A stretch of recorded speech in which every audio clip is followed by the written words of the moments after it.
Welcome back to my YouTube channel HSC study point voice के। आज हम discussion करेंगे स्कैफोल्ड पार्ट 3। तो उसको इसमें पहले हम एक बार फिर से स्कैफोल्ड किसे बोलते हैं उसको रिफ्रेश कर लेते हैं। स्कैफोल्ड क्या है? A temporary elevated working platform to perform height work. ठीक है, टेम्पोररी है, एलिवेटेड है और वर्किंग प्लेटफॉर्म है जो कि टेम्पोररी इसको बनाया जाता है। तो इसका पर्पस क्या है बनाने का? जब हाइट पे कोई भी वैसी चीज जिस हम लैडर लगा के काम नहीं कर सकते या वहां पे कोई दूसरा इक्विपमेंट जो कि मैकेनिकल इक्विपमेंट है उसका इस्तेमाल नहीं किया जा सकता और लंबे समय तक अगर काम करना है तो उस केस में फिर वहां पे इसका फोल्ड बनाना पड़ता है। Means temporary elevate platform use for supporting workman as well as material. यहाँ पे आदमी को भी सपोर्ट करता है, मटेरियल को भी इस पे रख सकते हैं। ठीक है, एज पर ऊषा 1926.450 इसके आधार पे इसका फोल्ड का ये डिफिनीशन है। नेक्स्ट देखिए, इसका फोल्ड का एक्सीडेंट का मेन रीजन क्या क्या है। इसका फोल्ड में बहुत ज्यादा एक्सीडेंट होते हैं, इसके पीछे रीजन क्या क्या है उस पर चर्चा करते हैं। अगर सबसे पहले देखेंगे तो इसका फोल्ड विदाउट ट्रेनिंग, इसका फोल्डिंग बनाया जाता है और उस क्रू को ट्रेनिंग नहीं दिया जाता, उसको पूरी जानकारी नहीं होती उसके बारे में, जिसके कारण वो एक्टिविटी के टाइम में गलत काम करते हैं जिसकी वजह से एक्सीडेंट होता है। दूसरा, scaffold without guard rail, scaffold बना दिया, गार्ड रेल नहीं दिया उसमें। Scaffold without toe bolt, toe bolt का इस्तेमाल नहीं करते हैं जिससे रोलिंग मटेरियल या कुछ ऐसे मटेरियल होते हैं जो वहां पे पड़े जाते हैं, पैर से वो टच होके नीचे गिर जाते हैं। Scaffold without bracing, planking, locks, उसमें ब्रेसिंग नहीं लगाना, प्लैंकिंग नहीं करना, लॉक नहीं करना, ये सब है जो रीजन है। Scaffold without design, without design का बनाना और absence of competent person, non compliance of safety standard। तो कॉम्पिटेंट पर्सन का होना इसमें जरूरी है, जैसे कि एक सुपरवाइजर चाहिए और एक स्कैफोल्ड इंस्पेक्टर चाहिए जिसके देख रेख में सारे काम होना चाहिए। फाइनली है इंस्पेक्टर के द्वारा स्कैफोल्ड का चेक किया जाना चाहिए, एवरीथिंग इज ओके और नॉट, और उस सेफ्टी स्टैंडर्ड को उसका नॉन कंप्लायंस नहीं होने की वजह से भी एक्सीडेंट होता तो सेफ्टी स्टैंडर्ड को फॉलो करना चाहिए। तो यहाँ पे आपने देखा टोटल जितने भी चीजें दिख रही है इसमें एक ही चीज सामने आ रहा है कि उसका ट्रेनिंग नहीं रहा, उसके वजह से ट्रेनिंग नहीं होने की वजह से मैक्सिमम चीजें यहाँ पे स्कैफोल्ड में प्रोवाइड नहीं किया जाता है जिसके कारण एक्सीडेंट होते हैं। ठीक है, नेक्स्ट देखते हैं। अब कुछ है जो ये जितने भी स्कैफोल्ड का अभी जो चीज मैंने अभी बताया और जो बताऊंगा वो कहाँ से एक्चुअली लिया गया है, वो कौन सा रूल को हम लोग स्टैट्यूटरी नॉर्म को फॉलो कर रहे हैं, लेजिस्लेटिव रिक्वायरमेंट को फॉलो कर रहे हैं, जो जो सारी चीजें आ रही है तो ये सारी चीज यहीं से लिया गया है। सबसे पहले तो है अपना ही rule BOCW central rules 1998 part 3 chapter 19 rule number 188205। इसमें जो स्कैफोल्ड के बारे में डिटेल दिया गया है, अगर आप डिटेल पढ़ना चाहते हैं तो यहाँ से पढ़ सकते हैं, उसी का डिटेल ऑलरेडी आपका है जो पूरे वीडियो में आएगा। ब्यूरो ऑफ इंडियन स्टैंडर्ड जो कि IS 2750 में है, जिसमें बताता है स्टील स्कैफोल्ड के बारे में, जैसे ट्यूब एंड कॉपलर स्कैफोल्ड।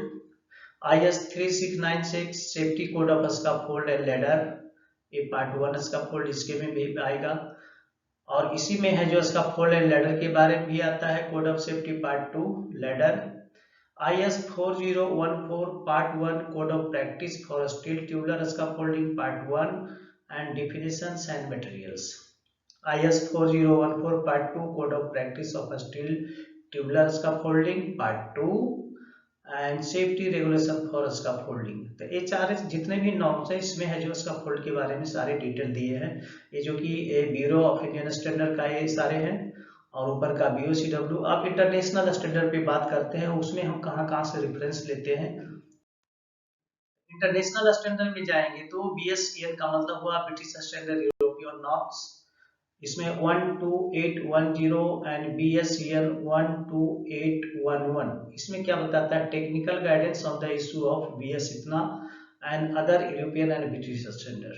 ठीक है, ओसा का देखेंगे खास, ओसा 29 CFR central federal code rule part 1 1922 safety standard for scaffolding used in the construction industry. Next है 29 CFR 191T.28 safety requirement for scaffolding. यहाँ टोटल सेफ्टी के बारे में बताता है, स्कैफोल्ड बना रहे तो उसमें सेफ्टी रिक्वायरमेंट क्या है।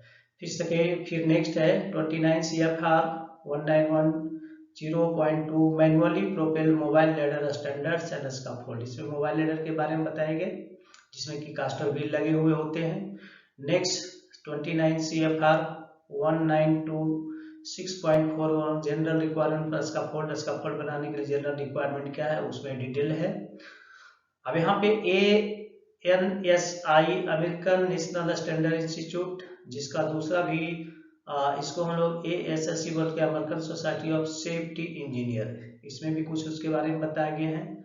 अब इसका नया नाम जो अभी आया है rename American society of safety professional ASSP हो गया। ठीक है, इसमें A10.8 2001 जिसमें कि स्कैफोल्डिंग सेफ्टी रिक्वायरमेंट के बारे में बताया गया। नेक्स्ट देखते हैं। इसको पॉज करके आपको थोड़ा इसको ध्यान में रखना पड़ेगा तभी ये आपको याद रहेगा, अदरवाइज एक बार में पॉसिबल नहीं है। तो इसको आप नोट डाउन कर लेंगे। देखते हैं। अब इसमें कुछ की पर्सन होते हैं, स्कैफोल्ड बनाने के लिए कुछ की पर्सन होते हैं। तो वो की पर्सन का क्या रोल एंड रिस्पॉन्सिबिलिटी हम उसके बारे में जानेंगे। सबसे पहले जो की रोल है वो है स्कैफोल्ड सुपरवाइजर।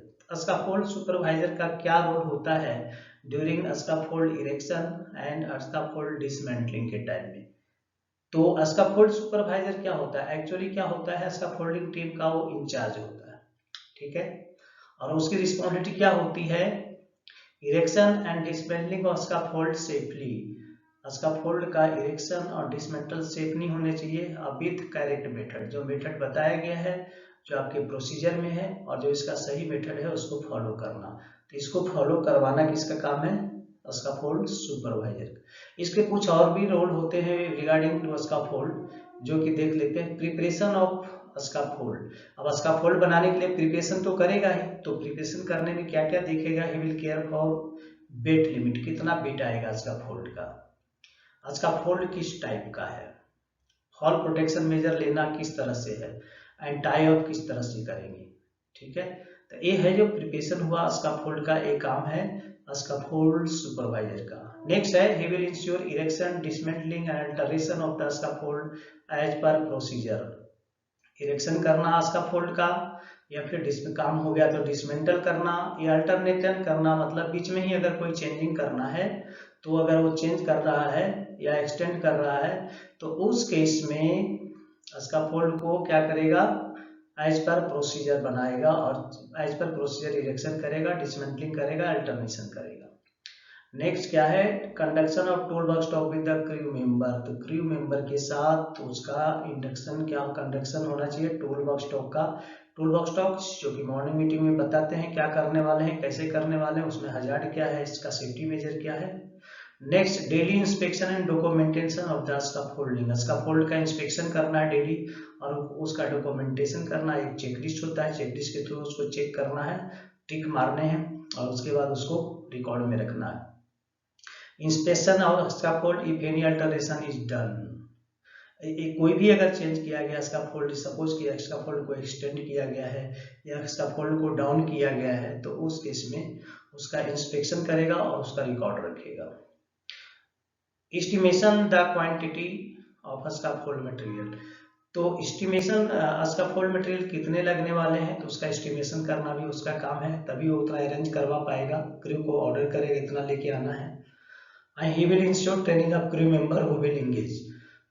तो इसमें क्या है कि स्कैफोल्ड का ट्रेनिंग करने, अगर स्कैफोल्ड बनाने हैं तो उसके मेंबर पर सबसे पहले ट्रेन होने चाहिए, तो उसका ट्रेनिंग हुआ है या करवाना है, ये काम स्कैफोल्ड सुपरवाइजर का है।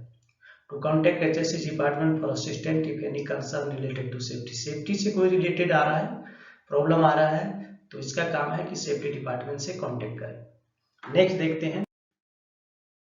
अब आगे इंस्पेक्टर की रिस्पॉन्सिबिलिटी क्या है, what is the responsibility of scaffold inspector regarding scaffolding. तो inspect scaffolding and its component for defects. इनका काम है कि स्कैफोल्ड के कंपोनेंट को चेक करना, अगर इसमें कोई प्रॉब्लम तो उसके डिफेक्ट को पकड़ना और उसको रिमूव करना। Inspect, labelling, plumbing, load distribution and the scaffold. The scaffold बना रहा है तो उसका इंस्पेक्शन करना है, लेबलिंग है कि नहीं, प्लम में है कि नहीं, लोड डिस्ट्रीब्यूशन बराबर आ रहा है कि नहीं, वो चेक करना है। Inspect for all protection and access of to work location, तो उसमें फॉल प्रोटेक्शन दिए गए हैं कि नहीं, और वर्क लोकेशन तक पहुंचने के लिए एक्सेस प्रोवाइड है या नहीं है। Inspect permit to work, permit to work system, उसको इंस्पेक्ट करना है, परमिट मिला है कि नहीं, परमिट साइन हुआ है कि नहीं, वो इंस्पेक्ट करना है। As well as safe work method statement, उसको काम करने का सही तरीका क्या है, SOP safe work method statement को भी उसको ये करना है। Carrying scaffold and put the scaffolding tag as safe for use, तो स्कैफोल्ड को सर्टिफाई करना किसकी जिम्मेदारी है, स्कैफोल्ड इंस्पेक्टर का। जब स्कैफोल्ड एक बार बन जाता है तो स्कैफोल्ड इंस्पेक्टर को कॉल किया जाता है, स्कैफोल्ड इंस्पेक्टर उसको चेक करके मीन सर्टिफाइंग करते हैं और बाद में उस पर टैग डाल देते हैं ग्रीन। अगर उसने ग्रीन डाल दिया इस मीन्स स्कैफोल्डिंग इज ओके और now is ready for work, तो काम उसमें कर सकता है। रेड डाल दिया इसका मतलब उसमें कुछ प्रॉब्लम है, फिर से उसका रेक्टिफिकेशन करना पड़ेगा। ठीक है, नेक्स्ट देखते हैं। ये दोनों का काम हो गया, स्कैफोल्ड का भी हो गया, स्कैफोल्डर सुपरवाइजर का हो गया और इंस्पेक्टर का हो गया। नेक्स्ट काम जो आता है स्कैफोल्डर का क्या रोल है, safe erection dismantling of scaffold, scaffold का है जो सेफ इरेक्शन करे और डिसमेंटलिंग करे, क्योंकि स्कैफोल्ड बनाने में डायरेक्ट इन्वॉल्व कौन होता है, scaffolder. Inspecting all scaffold component, जितने भी स्कैफोल्ड कंपोनेंट लगने वाले हैं उसको चेक करना कहीं उसमें कुछ प्रॉब्लम तो नहीं है।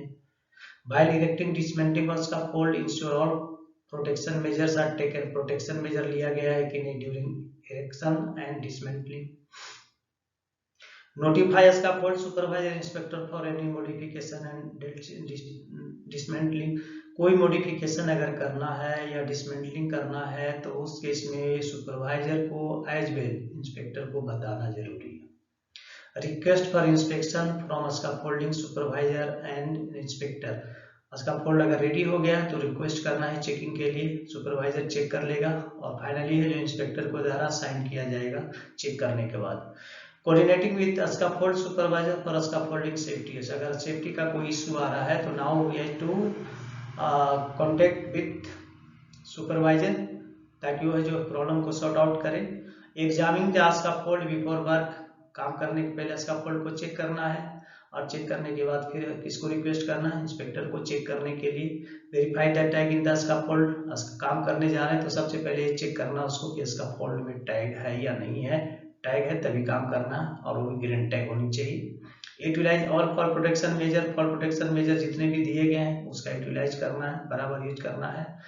And do not remove any component without authorisation, और स्कैफोल्ड जो बने हुए हैं उसे कोई भी कंपोनेंट यहाँ से नहीं रिमूव नहीं करना है विदाउट ऑथोराइजेशन, यानी कि सुपरवाइजर को बताना है, इंस्पेक्टर को बताना है तभी उसको रिमूव करना है। तो जो वीडियो तो दोस्तों आपने एक छोटा सा वीडियो देखा जिसमें कि आप छोटे से चीज़ पे अभी हमने चर्चा किया था, इस तरह का वीडियो अभी 4-5 और आएंगे तो स्कैफोल्ड आपका पूरा क्लियर होगा।